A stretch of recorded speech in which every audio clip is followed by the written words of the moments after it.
Semua tergantung dari niat. Kalau niatnya bagus, bahkan sekedar senyuman bernilai sodakoh, kata Nabi Muhammad. Ibtisamak ala wajhi akikal mu'min sodakoh. Senyummu di wajah seorang hamba Allah bernilai sodakoh. Saudariku sekalian yang saya muliakan, apalagi urusan punya anak. Bu, dari hamil 9 bulan saya belum pernah hamil. Alhamdulillah. Semua kan harus disyukuri, betul? Tapi kan saya lihat juga nih ibu-ibu yang pada hamil. Ada yang sakit, ada yang mual-mual, ada yang ngidam dari kepengen rujak, buah bohok. Ada tuh kan? Ya itulah pokoknya ya. Sampai ke hari ini bilang melakinya, "Bang, saya hari ini ngidam deh." Apaan? iPhone 16.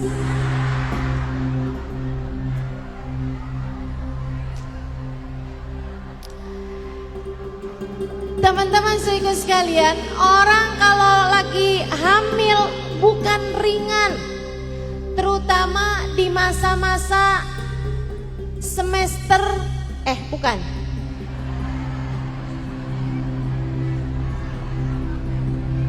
Tunggu dulu nih, yang pertengahan kalau nggak salah 4, 5, 6 bulan. Itu ibu-ibu saudara sekalian, pembentukan tulang dalam diri bayi. Kalau saya nggak salah ingat ya, ada salah satu dari tiga bulan tersebut kan dibagi 3 tuh, 3 bulan pertama, 3 bulan tengah, 3 bulan terakhir. Kalau nggak salah 3 bulan yang tengah itu ibu-ibu sekalian pembentukan tulang. Itu Bu, biasanya ibu-ibu tuh tulang-tulangnya pada sakit-sakit. Karena sedang kalsiumnya itu sedang disedot untuk pembentukan tulang anakmu.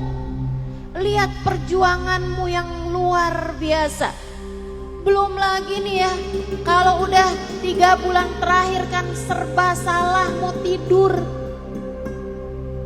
miring terus pegel, telentang, apalagi kalau tengkurep.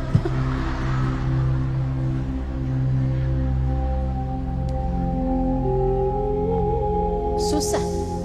Hamalathu ummuhu wahnan ala wahnin, kata Allah dalam Al-Quran. Ibunya mengandungnya dalam keadaan kelelahan di atas kelelahan. Dalam keadaan lelah di atas lelah. Ibu-ibu saudaraku sekalian saya muliakan, apalagi kalau tanyain, "Bu, ini kehamilan ibu yang keberapa?" 9. Anak dah banyak-banyak. Berat pastinya dirimu itu. Ibu-ibu saudaraku sekalian yang saya muliakan, yang berat ini Bu, Allah bakal ngasih kamu sesuai dengan niatmu. Makanya jangan hamil asal hamil. Niat yang benar nih buat para ibu hamil ada di sini. Boleh angkat tangannya? Alhamdulillah. Saya doakan melahirkan dengan selamat, lancar, sehat ibunya, sehat anaknya insya Allah. Ibu-ibu sekalian, semuanya tergantung dari niatnya. Allah akan memberimu sesuai dengan niatmu. Belum lagi melahirkan, perjuangan yang sampai Nabi Muhammad menyebutnya sebagai salah satu peraih syahid.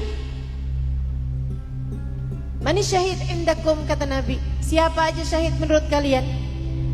Rasul yang pergi ke medan perang kemudian meninggal dunia, tewas terkena senjata musuh. Kata Nabi, iya, tapi bukan hanya itu. Idzan asy-syahidu qalil, kata Nabi, kalau itu aja berarti yang syahid itu sedikit dari umat saya. Terus ya Rasul, Nabi menyebutkannya.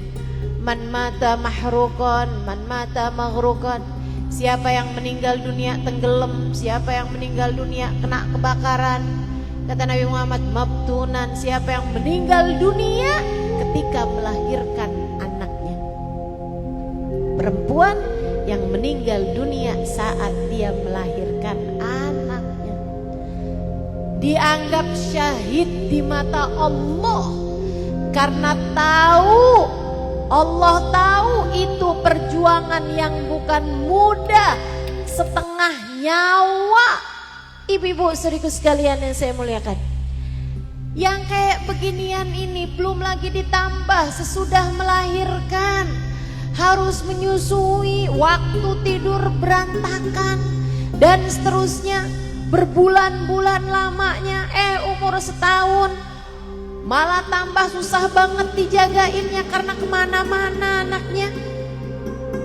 Udah mulai bisa jalan, pintu harus terus-terusan terkunci. Mana anaknya kadang suka banget ngumpet di belakang kipas angin. Ibu-ibu saudaraku sekalian, perjuanganmu. Belum lagi nanti kalau udah mulai memasuki umur-umur dia sekolah, bebanmu sebagai seorang ibu bukan kemudian menjadi lebih ringan. Tentu saja menjadi ibu pekerjaan yang luar biasa besar, gak pakai ada liburnya. Ada banyak ibu-ibu yang pada punya anak kecil tuh bilang, ntar ya kalau anak saya udah agak gede-gedean kayaknya saya istirahat. Anak udah gede-gedean istirahat apa enggak tuh? Enggak ada istirahatnya jadi ibu. Saya tahu ibu-ibu saudaraku sekalian yang saya muliakan, karena besar nilainya di mata Allah juga besar. Tapi Nabi Muhammad bilang semua orang hanya akan diberi sesuai dengan niatnya. Jadi niatnya mesti yang benar. Jangan asal hamil, jangan asal melahirkan, jangan asal punya anak. Bu, kucing juga bisa. Betul? Kamu hamba Allah, niatin yang benar, diajarin sama Allah SWT dalam Al-Quran. Kalau ibu-ibu bilang, Ustazah, kalau niat sholat saya ngerti Ustazah. Niat puasa, nawaitu shoma ghadin saya tahu Ustazah. Tapi niatnya punya anak, niatnya mau gedein anak, niatnya melahirkan, niatnya menyusui.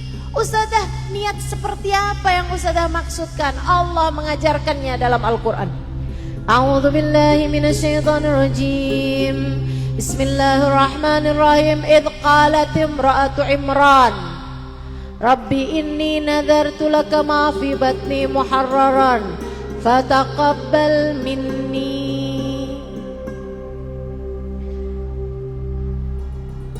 Kata Allah tatkala bininya Imran, tahu namanya Bu? Bu Imran. Namanya Hannah.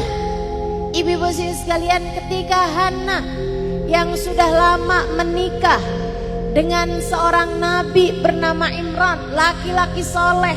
Tapi Bu, bukan hanya suaminya yang soleh, Hannahnya adalah seorang perempuan yang sangat soleha. Ibu-ibu juga gitu. Jangan cuman mikir, oh tenang, anak saya mah aman, suami saya soleh. Enggak Bu, enggak. Kamunya juga mesti jadi ibu yang soleha. Ustazah, gimana anak saya mau jadi anak yang baik? Ustazah, lakinya kagak bener. Bu, kamu jangan cuma nyalahin suami kamu, Bu, lah kamunya. Ibu-ibu saudaraku sekalian yang saya muliakan, kamu harus jadi perempuan yang soleha untuk bisa melahirkan anak-anak yang soleh-soleha. Kamunya harus mulai dari kamunya. Kayak istrinya Imran ini, Hannah ini, suaminya soleh betul, tapi dia pun juga enggak kalah soleha, sangat soleha. Saya doakan semoga semua yang hadir di tempat ini yang jadi ibu, biar jadi ibu yang soleha. Lama nikah sama Imran gak hamil-hamil. Kemudian hamil. Senang girang. Saat senangnya merasakan dirinya mulai hamil, dia bilang, Rabbi inni nazartu laka ma fi batni muharraran fataqabbal minni. Ya Allah, saya niat anak dalam kandungan saya ini, ya Allah, saya persembahkan untukmu, untuk menjadi seseorang yang menjaga agamamu, untuk menjadi hambamu, untuk menjadi hamba Allah yang soleh di atas muka bumi ini. Saya akan besarkan dia dengan baik, saya akan hamil, saya akan jaga kehamilan saya ini dengan cara yang terbaiknya. Saya akan biasakan kebiasaan-kebiasaan baik. Saya hanya akan makan makanan-makanan yang halal, yang berkah, biar anak saya jadi anak yang baik. Saya niatkan anak saya ini, ya Allah, persembahkan saya untukmu, persembahan saya untukmu, fataqabbal minni, terimalah ia dariku ya Allah. Gitu Bu. Ustazah sekarang terlanjur, anak saya udah gede Ustazah. Ya udah, perbaharui niat. Perbaharui niat. Kamu bilang sama Allah, ya Allah, saya selama ini salah niat. Saya selama ini menjadikan anak saya untuk saya. Saya salah ya Allah. Bu, ada banyak di antara kita yang meniatkan anaknya untuk dirinya. Nak, sekolah yang benar, biar kamu bisa kerja yang benar, biar kamu bisa jadi orang kaya. Nanti kalau mama tua, kamu ngurusin mama. Kamu bikin anak kamu untuk kamu. Sekarang Nina lagi masa kecil, mama yang membiayai hidup kamu, ayah yang membiayai hidup kamu. Tapi nanti nak, kalau tua giliran kamu yang kerja buat membiayai hidup kami. Yakin bener panjang umur? Ibu-ibu sekaligus sekalian yang saya muliakan, saya kasih tahu, dari sejak kapanpun tidak pernah kamu secara hakikat mengurusi anak kamu atau membiayai, memberi rezeki kepada anak kamu. Pemberi rezeki cuma satu, namanya Allah Subhanahu wa ta'ala. Jadi jangan sampai kamu berpikir, sekarang saya kasih rezeki sama anak saya, ntar kalau saya tua giliran anak saya ngasih rezeki sama saya. Gak ada begitu, gak ada begitu. Yang ngasih kita rezeki cuma satu, namanya War-Razzaq Dzul Quwwatil Matin. Allah lah satu sang pemberi rezeki, dialah sang pemilik kekuatan sejati. Jadi jangan niatkan anak buat diri kamu. Saya, ibu tolong jangan difoto saya. Kalau udah yang terlanjur dihapus, nggak apa-apa. Udah yang terlanjur foto tolong dihapus saya, ya, nggak apa-apa. Ustazah akan saya moto ini Ustazah buat jadi simpenan pribadi aja. Nanti kalau saya kangen-kangen mau Ustazah saya liatin. Nggak usah. Ya Bu, saya nggak suka ada di HP-mu, saya lebih suka ada di hatimu. Boleh begitu dihapus? Jangan ya, jangan difoto ya. Niatkan anak buat Allah. Nggak usah mikir kita ngasih anak rezeki, nanti anak ngasih kita rezeki. Rezeki itu semua dari Allah Subhanahu wa ta'ala. Semua dari Allah Subhanahu wa ta'ala. Jangan mau berpikir bahwa nanti di masa tua saya dikasih rezeki sama anak-anak saya. Nggak usah. Nggak usah. Dari sejak awal-awal yang ngasih rezeki kita tuh Allah Subhanahu wa ta'ala. Nggak usah bergantung sama siapapun. Jangan kesianin dirimu, kesianin anak-anakmu.